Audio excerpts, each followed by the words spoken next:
All right, here we are live, and it is Saturday. Sorry, as I look aside here to make sure I'm in the right place on my computer, and then I'm going to just close it there so it is not a distraction. Thank you guys for watching. Those of you that come on, or those of you that are coming on later to watch the recording. Also, I am going to put a link in the comments. I learned my lesson from yesterday. Don't retrospectively go back and put a comment in all your videos, because then it floods everyone's Facebook feed. If that happened to you, I sincerely apologize. And that is not what I expected to happen at all, and I find it very embarrassing. So anyways, thank you, Sarah, for responding. Hey, Melissa, how are you today? Sorry, I have this thing clipped on my phone and I can't necessarily see who's joining. Hey, Jenna, how are you guys? Happy Saturday, right? It's the weekend. So someone was nice enough to sort of point me in the direction of today's little quick tip, sharing my story, and that is appreciating your life in the moment. So I know I'm pretty open about sharing things. It took us forever to get our pool done, and that was something I was sharing about, and I was trying to find all the positive in the moment. And now that we have it, I have felt a little bit shy about sharing because, hey, Cassie, Cassie, can you give me a thumbs up if you hear me okay? And I'm not like write it out. Okay, awesome. Thank you so much. So I felt a little bit bad sharing my pool since then. And it was one of those things that, hey, Krista, I began to feel not shy, but I began to feel like maybe people would think I was boasting about it. And I'm not a boaster at all. And so maybe that's because I feel so strongly I don't want to be that way, that if I ever get that sort of little feeling scrubbing around in my brain, I'm like, oh, stop. But I got to thinking about it, and the other choice of what I was going to share today was trauma and how you can use it to learn respect or fear. And that sort of leads into this topic of appreciating your life in the moment. So I won't go into that story, but basically something happened to me in my childhood where there was a settlement, a monetary settlement, and when I turned 18, I received some money, and I had never seen that money, so I just put it away.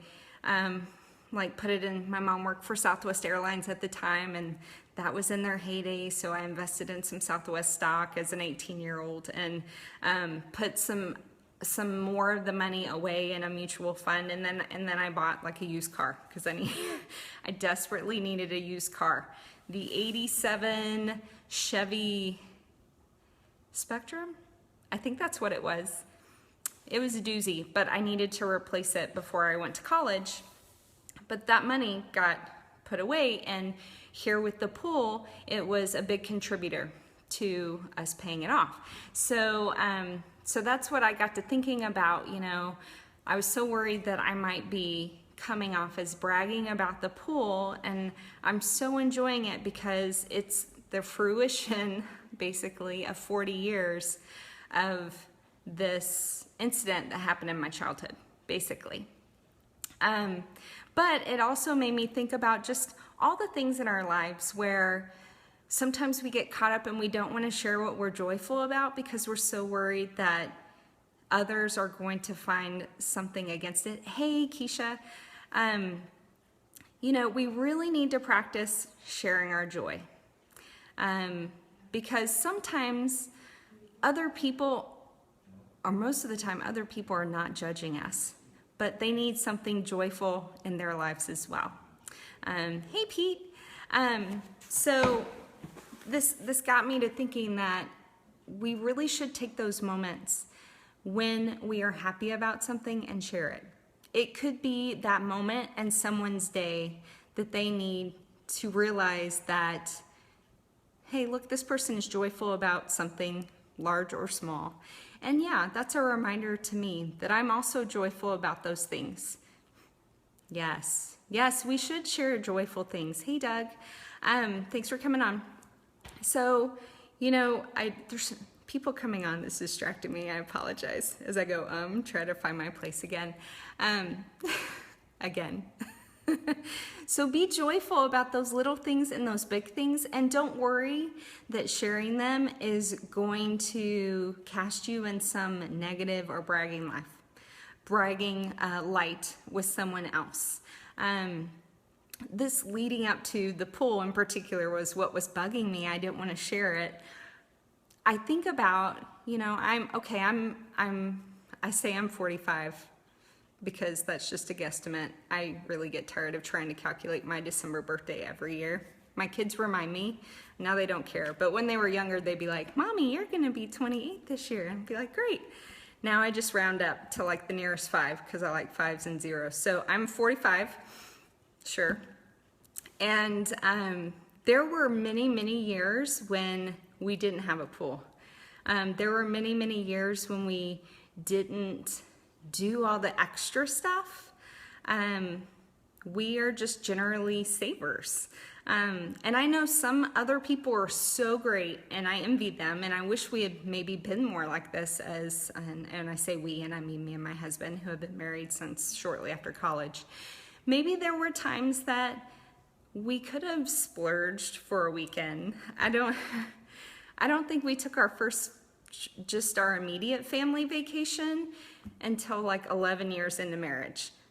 With him being in the Air Force, every vacation was just going home to see parents and siblings. And so we never splurged on anything like that.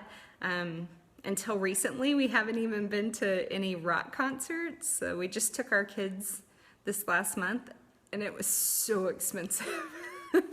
It was so expensive. My mind was like, oh my gosh, did we just pay that much on tickets to see Journey, which was actually a great experience. But, you have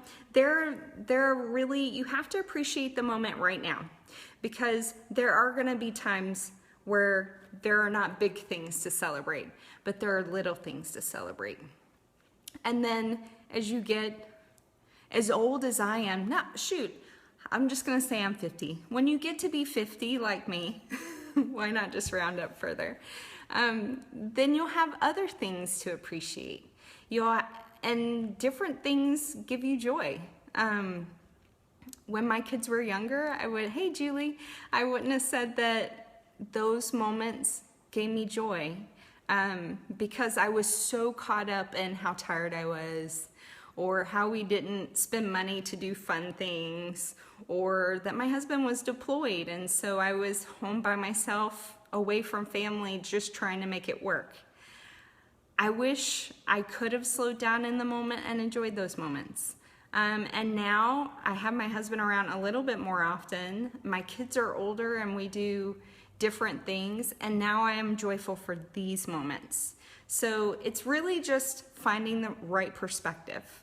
Find that perspective that's going to help you find joy in the moment, and then share it, because someone else needs it. Someone else needs something upbeat in their life. They need that reminder that there are always things to be joyful about.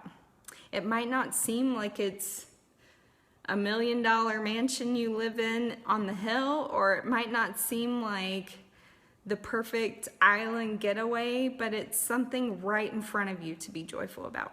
So thanks for letting me share today. I hope you all have a wonderful weekend.